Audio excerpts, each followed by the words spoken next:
उत्तराखंड में मानसून की जोरदार बारिश से कई इलाकों में तबाही और पिछले 24 घंटे से लगातार बारिश हो रही है, जिसने कई जगह रास्तों को नुकसान पहुंचाया है और राज्य के 40 मार्ग बाधित हुए हैं, जिनको खोलने का काम किया जा रहा है। और वहीं प्रदेश में अगले 5 दिनों के लिए मौसम विभाग ने भारी बारिश का येलो और ऑरेंज अलर्ट जारी किया है, जो आने वाले दिनों में पहाड़ से लेकर मैदान तक लोगों की मुश्किलें बढ़ा सकती है। वहीं मौसम विभाग ने उत्तराखंड में सामान्य से ज्यादा बारिश होने की भी संभावना जताई है।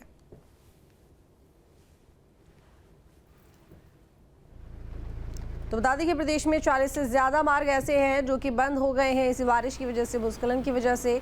और प्रदेश में अगले 5 दिनों के लिए मौसम विभाग ने भारी बारिश का येलो और ऑरेंज अलर्ट जारी किया है, जो आने वाले दिनों में पहाड़ से लेकर मैदान तक लोगों की मुश्किलें बढ़ा सकती है। वहीं मौसम विभाग ने भी अपनी तरफ से उत्तराखंड में सामान्य से ज़्यादा बारिश होने की संभावना जताई है।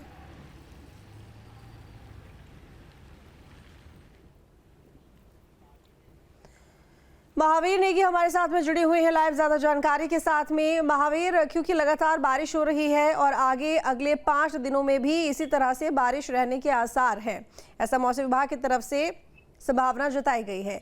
फिलहाल मौसम कैसा है, बारिश किस तरह से हो रही है, जानकारी दीजिए।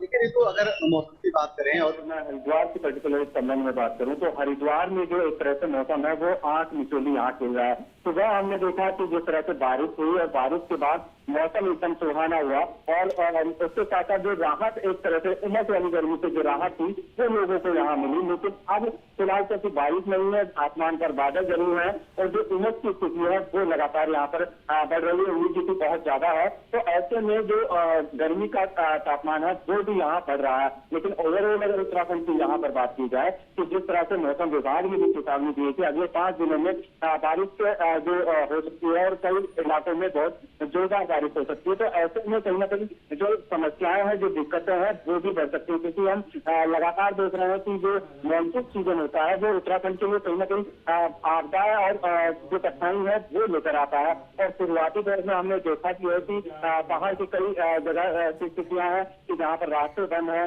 जो श्रद्धालु यहाँ पर, क्योंकि चारधाम यात्रा इस समय अपने चरम पर है और श्रद्धालुओं को काफी परेशानी का सामना करना पड़ रहा है। तो ऐसे में सरकार की तरफ से गाइडलाइन जारी की गई है, तो अपील एक तरह से जो यात्रियों से की गई है कि वो अगर अपनी यात्रा का कोई भी प्लान बनाते हैं तो वो अगले मौसम को देखकर ही उसका प्लान बनाए, क्योंकि जो उत्तराखंड सरकार है उसके भी हमेशा से कोशिश यही रहती कि उत्तराखंड आने वाले तीर्थयात्रियों को किसी तरह की भी जो समस्या है उसका सामना न करना पड़े। और शायद यही वजह है कि लगातार सरकार की तरफ से अपील की जाती है, जो स्थानीय प्रशासन है उसकी तरफ से भी अपील की जाती है। इसके अलावा पिछले दिनों जब हम मुख्यमंत्री से इस बारे में बात की गई थी मानसून को लेकर, तो उनका कहना यही था कि उन्होंने साफ तौर पर ये कहा था कि आपदा पर तो किसी का जोर नहीं है, लेकिन आपदा के बाद जो प्रभाव होते हैं उसको कम किया जाना चाहिए, उस पर जरूर कोशिश होनी चाहिए कि उसके प्रभाव को कम किया जाए। तो शायद यही सबसे बड़ी राहत की बात